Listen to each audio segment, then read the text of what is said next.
Palantir vient de livrer des résultats qui dépassent largement ce que le marché anticipait pour ce deuxième trimestre 2026. Avec une accélération de croissance ici, de la croissance qui touche simultanément ici ces deux principaux segments, que ce soit le commercial et le gouvernemental américain. Deux moteurs qui progressent chacun à un rythme supérieur à celui du trimestre précédent. Une telle simultanéité ici ce n'est pas à prendre à la légère dans une entreprise technologique où l'on voit habituellement ici un segment compenser la faiblesse de l'autre. Ici, les deux tirent dans le même sens. Et cela pose une question simple. Qu'est-ce qui permet à une entreprise de croître aussi vite sur deux fronts à la fois sans que l'un ne cannibalise l'autre? La réponse tient en grande partie à la rentabilité. La marge opérationnelle ajustée atteint un niveau record en nette progression ici par rapport à l'an dernier, ce qui signifie que la croissance ne se paie pas au prix d'une explosion des coûts.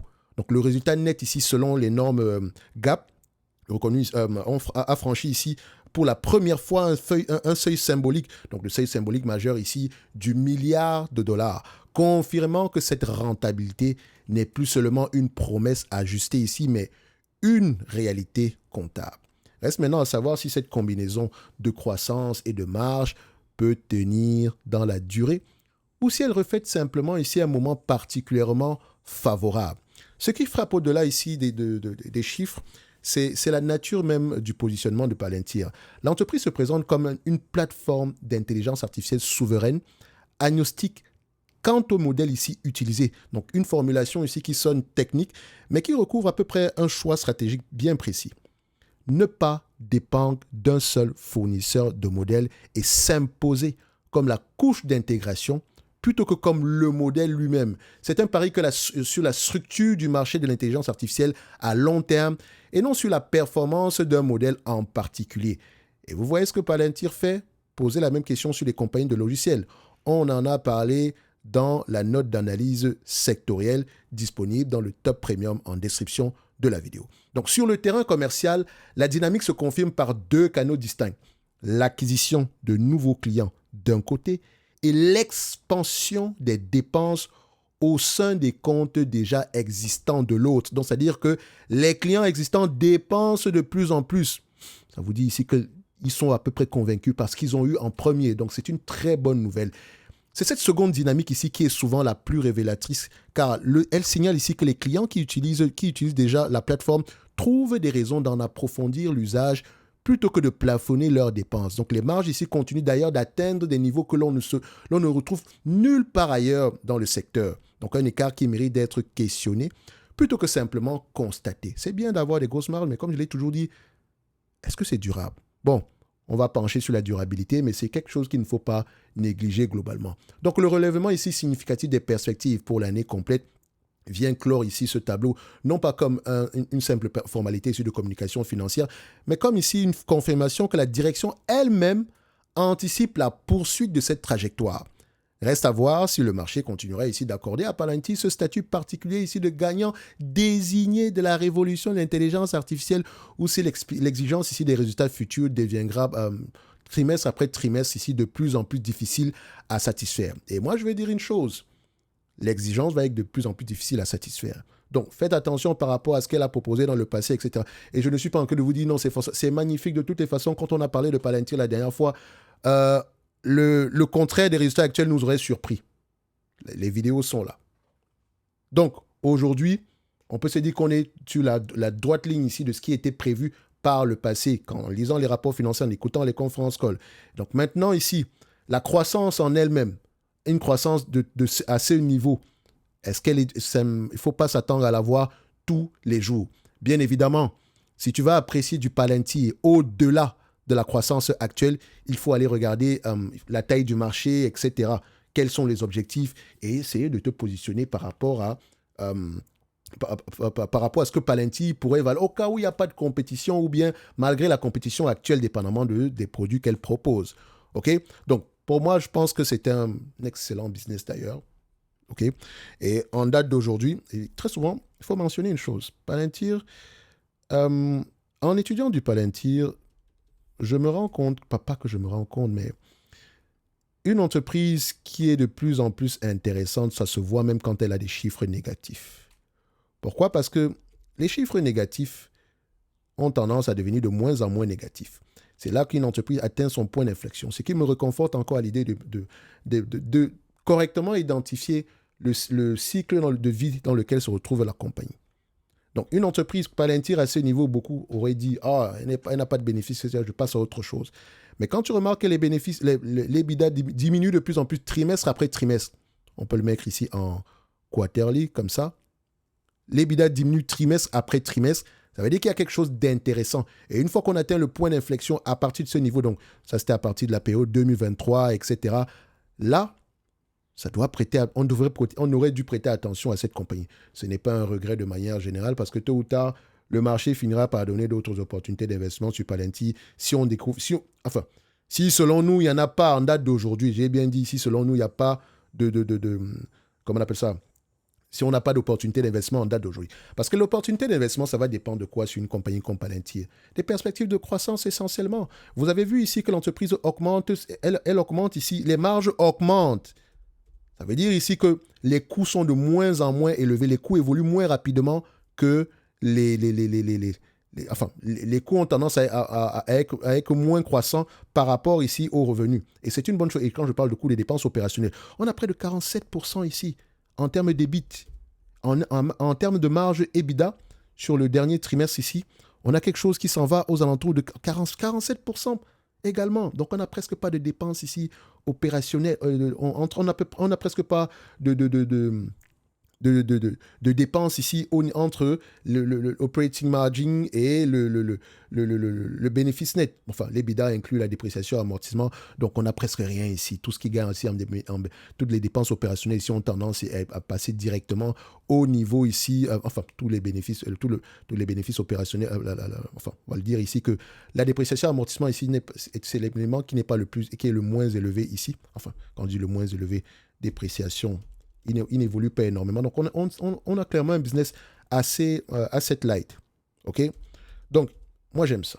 En perspective, ici, en CAPEX par rapport aux revenus, c'est presque rien du tout.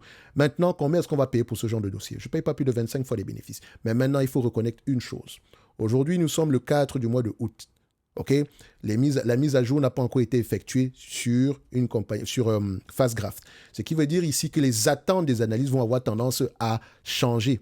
Donc, si on se situe un tout petit peu sur les évolutions de ces attentes-là précédemment, vous voyez que par rapport à il y a 3 mois, on a à peu près 16% de croissance sur les attentes de 2028.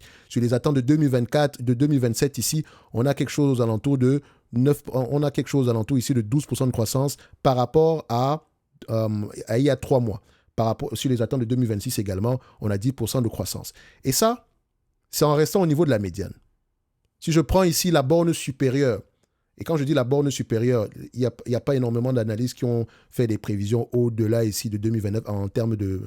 Enfin, si on prend ici, ils ne sont pas nombreux sur le dossier, donc il faut faire très attention. Il y a beaucoup de guesstimations dessus, parce que là vient le moment où combien est-ce qu'on va payer pour Palantir?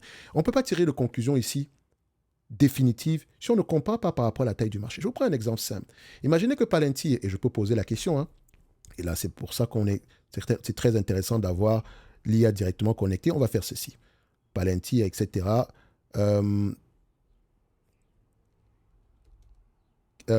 Taille du marché. Taille du marché accessible selon info factuelle. Ce n'est pas la meilleure manière de faire ici, mais c'est toujours mieux que rien parce que la taille du marché accessible ici, enfin j'ai fait une erreur ici, mais ce n'est pas plus grave, il va comprendre. La taille du marché accessible ici de Palantir, selon la compagnie elle-même ici, c'est à peu près 119 milliards. Et on parle ici se situe entre 119 milliards et 1400 milliards de dollars selon les cadres méthodologiques reconnus ici par les années financières de Wall Street. Mais attention, ça provient d'où? C'est la vraie question. Parce que je sais littéralement que ces entreprises ont tendance ici à avoir des attentes en termes de part de marché très, très élevées. Ce n'est pas forcément vrai. OK? Pour ça, par exemple, ceux qui ont la bibliothèque de prompt de base, vous avez un prompt par rapport à la taille du marché qui va avoir tendance à prendre des informations sur plusieurs éléments factuels ici, les mettre en commun et faire une médiane. Ça vous donne quelque chose qui se rapproche plus de la réalité parce que dans tous les cas de figure, je ne crois jamais à la taille du marché ici que je retrouve dans les investor relations parce qu'il faut lire les petits caractères. Qu'est-ce qui est inclus à l'intérieur? Bref, Je pense qu'on l'a déjà utilisé ici. Donc, globalement, si cette compagnie a cette taille de marché, je prends un exemple. Imaginez qu'elle est dans un marché de près de 120 milliards. C'est un exemple simple. Et là, on est déjà dans le domaine de la guesstimation. Ça veut dire ici que c'est à ce niveau-là que vous allez travailler avant de déterminer que c'est clairement surévalué ou quoi que ce soit. Donc, on est au niveau de la guesstimation. Nous avons une compagnie qui, en termes d'aujourd'hui, on s'attend à peu près, prenons les revenus attendus, revenus ici de 2000 en médiane d'ici la fin de l'année, on s'attend à peu près à 10 milliards. Je prenons même 9 milliards globalement. Si on prend 9 milliards divisé par 119 milliards, d'accord, qui est la borne inférieure ici de la taille de son marché, accessible, 119 milliards, ça donne à peu près 7% de marché. Admettons que Palantir, avec une croissance pareille, ça veut dire qu'elle prend peut-être des parts de marché. Ou bien c'est clairement ici un nouveau secteur d'activité qui n'existait presque pas et où elle a juste un boulevard devant elle. Imaginez qu'elle a un boulevard devant elle. 119 milliards ici. Prenons 25%. Admettons qu'on est dans un marché qui ne tolère pas plus que 4 leaders. Prends 25%, ça fait à peu près 30 milliards de dollars. 30 milliards de dollars ici par rapport à la marge bénéficiaire actuelle. Bon, admettons qu'on a du 50% de marge bénéficiaire, ça fait 15 milliards. 15 milliards ici, multiplié par 25 fois les bénéfices, ça fait près de 375 milliards de dollars. Ça fait beaucoup, non? On a un peu exagéré ou bien je me trompe? On a presque la capitalisation boursière actuelle. Bon, disons que, prenons les net income. On va aller prendre les net income, peut-être on s'attend à des marges plus élevées. Je suis dans la guesstimation, hein, les amis. Donc, on s'attend à des net de 3 milliards 900. Donc, 3 milliards 900 divisé par 3 milliards 900 ici, divisé par 9 milliards à peu près, ça fait 43%. Donc, je vais même exagérer, pris 50%. Donc, dans un marché où elle a 119 milliards de chiffre d'affaires, imaginez qu'elle prend 25% de ce marché-là, ça donne à peu près ici 29 milliards ici de chiffre d'affaires. La moitié de ce revenu, de ce chiffre d'affaires-là en bénéfice, ça donne à peu près 15 milliards par là. 15 milliards multiplié par 25, on a à peu près une capitalisation boursière aux alentours des 375. Maintenant, admettons qu'elle prend tout le marché. Imaginons, 50% de marge bénéficiaire à 25 fois les bénéfices, on pourrait s'atteindre à 1,50 trillion. Excusez-moi, pas 1,50, 1,5 trillion, donc à peu près 4 à 5 fois la capitalisation boursière actuelle. Bon, maintenant, si vous pensez qu'elle peut prendre tout le marché ici sans que les Databricks ne réagissent ou bien d'autres entités ou bien les Snowflake dans ce secteur d'activité-là, libre à vous. OK? Mais déjà, c'est pas mal de se dire qu'au prix actuel, elle est juste correctement évaluée. On n'exagère pas juste. OK? Donc maintenant, s'il y a plus que ça dans le futur, tant mieux. Donc, je ne sais pas qu'est-ce que le management... enfin, parce que je ne sais pas. On pourrait voir ici, les analystes, ils attendent quoi? N plus 3, à peu près 8 milliards par rapport aux revenus ici. On va regarder par rapport aux revenus en N plus 3, revenu du consensus. On va voir ça en N plus 3. OK. 1, 2, 3, c'est ici. On s'attend à peu près à 12 milliards sur un bénéfice net de combien? D'à peu près 8 milliards. 8 milliards divisé par 12, ça donne à peu près... Donc, on s'attend à ce que les marges bénéficiaires augmentent. Maintenant, revenons à notre exemple du début. Si elle ne prend que 25% de ce marché-là, disons, ça revient à peu près à 30 milliards, OK? 50% de ce 30 milliards, enfin, 60% de ce 30 milliards-là, disons 67%, vu qu'on était à 66 et poussière, ça donne 20 milliards, multiplié par 25 fois les bénéfices. Là, on atteint 502 milliards. Donc, il restera à peu près une marge de manœuvre. J'espère que vous m'entendez, parce que présentement, je suis en train de faire une guesstimation. Donc, je prends la taille du marché, j'estime à peu près que, bon, dans un marché équilibré, 25%, on a 4 grands acteurs. Vous voyez également que c'est possible, ok? Donc, c'est pas trop exagéré, mais également, ça ne veut pas dire que ça va arriver dans 1 an ou 2 ans, parce que la compétition ne dort pas. Donc, très souvent, il faut faire attention quand on extrapole. C'est pour ça que c'est toujours intéressant de ne pas abuser, de prendre à peu près quelque chose de prévisible dans le futur ici, donc sans exagérer la croissance. Et comme ça, toute croissance supplémentaire sera tout simplement correcte. Donc, si vous avez du Palantir, 80, 90, 120, ou je sais pas quoi, ou bien la dernière, ou bien voilà, aux alentours des 120 dollars, vous êtes déjà bien positionné pour le futur. Au pire des cas, ici, à 120 dollars, ça correspond à quoi? Disons, prenons 120 dollars l'action. 120 dollars, on a combien d'actions en date d'aujourd'hui pour Palantir? On a à peu près 2 milliards 600. Multiplié ici par 2 milliards 600. Ça donne à peu près 300, excusez-moi, c'est ça? Donnez-moi juste un instant. 120 dollars l'action. Si on a 120 dollars l'action ici, divisé par 2 dollars, 2,57, enfin, disons par 25 fois les bénéfices d'abord. OK, ça donne 4 milliards 800. Est-ce que c'est moi qui... Non, je fais une erreur monumentale, excusez-moi. Ça doit être la Fertig. Parce que, en fait, je voulais plutôt revenir en arrière par rapport au prix le plus bas pour voir à peu près combien de fois les bénéfices on paye ici. Mais je pense que vous avez compris le principe. Dans le sens où, si on veut exagérer la croissance de cette compagnie, enfin, si on veut posséder du Palantir au prix actuel, il faut faire des guesstimations. Et il faut absolument ne pas se tromper.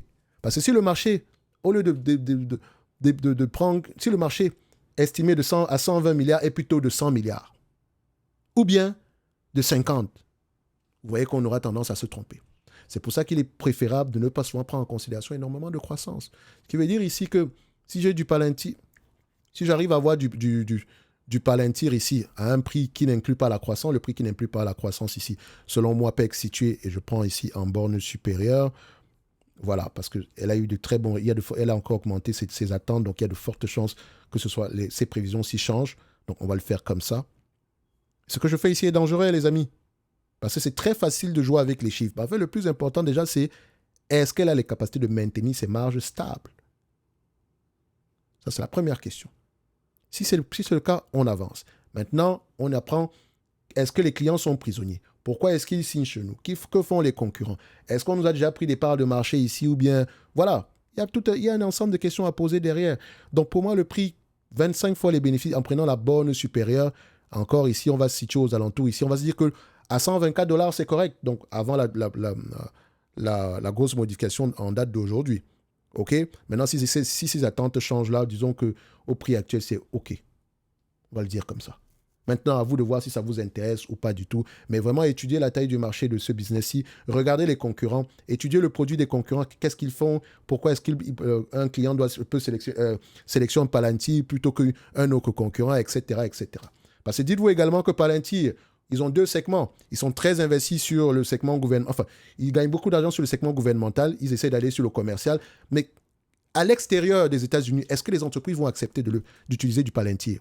Vous avez déjà des exemples ici d'entreprises, d'États donc, qui ont refusé d'utiliser des produits de Palantir pour être le plus indépendant des États-Unis. Donc, ça peut également poser des questions à l'extérieur des États-Unis. Peut-être que Palantir, dans le 120 milliards, ça prend en considération le marché autre que le marché américain. Or, on peut avoir ce genre ici de retournement de situation-là. Donc, il faut faire attention ici. C'est une belle entreprise, mais voilà des éléments avec lesquels il faut accepter, sur lesquels ce sont des éléments qu'il faut accepter. Il faut regarder en face ce type de risque-là et déterminer si on est prêt à les accepter ou pas du tout.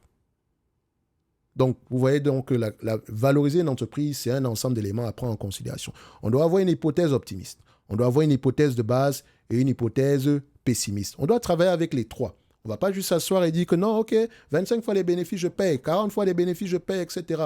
Moi, je pourrais dire aussi que je me suis... pas largement, mais sur Palantir, c'est vraiment une très belle surprise. Je pense qu'ici, on n'était pas loin, correctement évalué, ça veut dire ici, ça ne prenait pas en considération la croissance. Je l'ai dit, c'était posé là. Vous pouvez aller vérifier. OK? Mais je n'ai jamais acheté une seule action de Palantir, mais tôt ou tard, ça va arriver. Le marché nous fournira ici une opportunité. Je pense même que 100 dollars, c'était intéressant. Mais bon, à la fin de la journée, c'est une opportunité manquée. Et après, c'est toujours mieux de ne pas avoir perdu d'argent. Donc, techniquement, ne pas investir également est une décision d'investissement. Mais c'est une excellente entreprise. Si vous avez du Palantir en dessous des 100, 120 dollars, vous pouvez garder vos actions. Je pense que plus je lis sur cette compagnie, plus j'ai tendance à changer de plus en plus d'avis par rapport à ce business. Pas juste par rapport aux chiffres, mais moi, ce qui m'intéresse souvent, c'est pourquoi est-ce que les clients continuent à signer plus, à prendre plus de produits. Peut-être parce que ça fonctionne. Mais, bon. En tout cas, félicitations à ceux qui ont fait de l'argent dessus. Ça reste une très belle entreprise. Je suis toujours assez surpris par leur marge bénéficiaire ici. Et franchement, c'est vraiment un cas d'école. Continuer à étudier un business qui n'était pas rentable il y a quelques temps, comment est-ce qu'ils ont fait pour y arriver. Et comme ça, un jour, une opportunité pareille va se représenter avec le même playbook et vous allez pouvoir agir en conséquence au lieu de uniquement vous cantonner sur les éléments. Oh, elle ne gagne pas d'argent, je passe à autre chose. Le fait de dire qu'elle ne gagne pas d'argent, je passe à autre chose, ce n'est pas forcément mauvais. OK? Mais également, c'est vous dire, peut-être que ce n'est pas la bonne métrique à utiliser pour apprécier cette compagnie.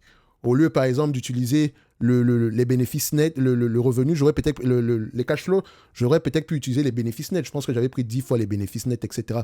Mais avec des marges, je vous ai dit également que quand vous prenez 10 fois les revenus sont grandement impactés par les marges bénéficiaires. Si vous avez un secteur d'activité avec des marges bénéficiaires moyennes de 10%, qui se négocie généralement avec un price to sell généralement à 2 fois les revenus. Dites-vous ici que si une entreprise dans ce secteur d'activité a des marges bénéficiaires, disons, de 20%, elle ne peut pas avoir le même price to sales. Ça ne doit pas, c'est impossible. C'est pas normal. Elle devrait avoir 2 fois le price to sales. Donc, il faut étudier la relation entre le price to sales moyen et la marge bénéficiaire dans un environnement où les entreprises se négocient à des niveaux de multiples corrects.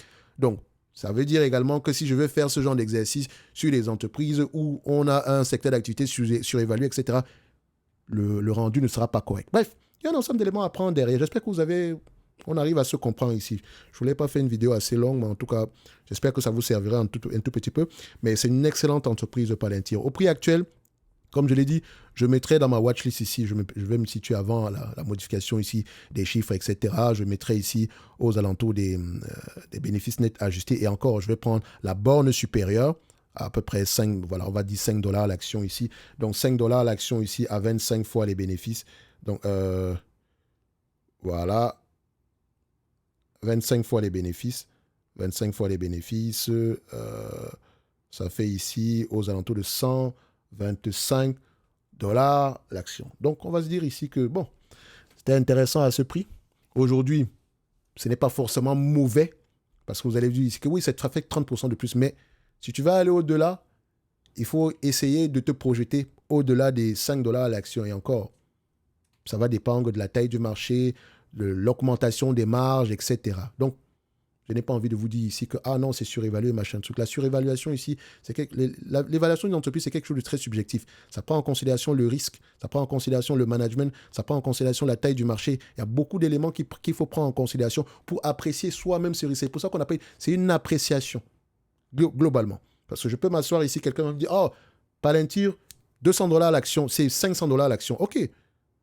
C'est quoi quels sont les paramètres que tu prends? C'est ça qui m'intéresse plutôt. Et maintenant, par rapport à ces paramètres-là, on peut ne pas être d'accord ou pas. Mais chacun avec ses arguments. C'est à ce niveau-là qu'on arrive et c'est à ce niveau-là qu'on devrait plutôt se chamailler. Pas sur les multiples. OK, tu as pris tel multiple, peut-être parce que tu entrevois une croissance plus rapide. Si oui, pourquoi? Peut-être parce que c'est la seule entité dans ce secteur d'activité et elle signe de plus en plus de contrats ici et qu'il serait difficile quand on regarde ce marché-là de se projeter à un niveau inférieur à ce chiffre-là. Bref, ce genre d'éléments. Est-ce qu'elle a un pricing power? Un pourcentage de dépenses? Qu'est-ce qu'elle représente par rapport à ce que ses clients payent? Peut-être qu'ils pourraient payer plus ou 2 fois plus demain. Voilà des éléments sur lesquels on pourrait travailler. Peut-être c'est qui pourrait justifier la raison pour laquelle l'entreprise se négocie à 94 fois les bénéfices. Donc vous voyez que même à 94 fois les bénéfices, mon discours commence à être dilué par rapport à cette compagnie. OK? Donc, si on doit retenir une chose ici, c'est que quand vous voyez une entreprise se négocier à un gros multiple de valorisation, posez-vous d'abord la question de savoir, est-ce que c'est un business qui est dans un secteur d'activité avec des revenus récurrents? S'il y a de la récurrence, tant mieux. Mais maintenant, si on est dans quelque chose de cyclique, faites attention. S'il y a de la récurrence, on descend en profondeur. Maintenant, est-ce qu'on peut augmenter les prix? Est-ce qu'on signe de plus en plus de clients? Ce genre d'éléments-là. Quelle est la taille du marché? Qui sont nos concurrents? Pourquoi est-ce qu'on nous sélectionne par rapport à nos concurrents? Parce qu'on étudie une entreprise par rapport à elle-même, par rapport à ses concurrents, par rapport à ses fournisseurs, par rapport à ses clients. C'est très, très, très important. Dans tous les cas de figure, les informations les plus importantes ici sont en description de cette vidéo. Si vous avez des questions, c'est uniquement ici dans les groupes School. Et sinon, pour le reste ici, on se donne rendez-vous sur les prochaines vidéos. Moi, je mettrai ici 125 $ à l'action en date d'aujourd'hui. On va continuer à faire le suivi de cette excellente entreprise, OK, sur laquelle j'ai quelques regrets. Oui, je dois vous le dire. J'ai des regrets quand même sur Palantir. Mais ce n'est pas plus grave que ça parce que le marché nous a quand même gâté un tout petit peu cette année. Donc, on va continuer à se dire ici on va continuer à faire les... On ne va pas se plaindre, on va le dire comme ça. On a quand même des entreprises sur lesquelles on peut continuer à faire du matin, midi, soir, pour ceux qui connaissent qui ont la référence. Donc, X25 ici, les bénéfices, attention, bénéfices de 0,28. Et je tiens à mentionner ici que j'ai pris les high level. OK. Voilà, ça c'est mon avis. Bref, merci à vous et on se donne rendez-vous ici sur les prochaines vidéos. Merci, au revoir.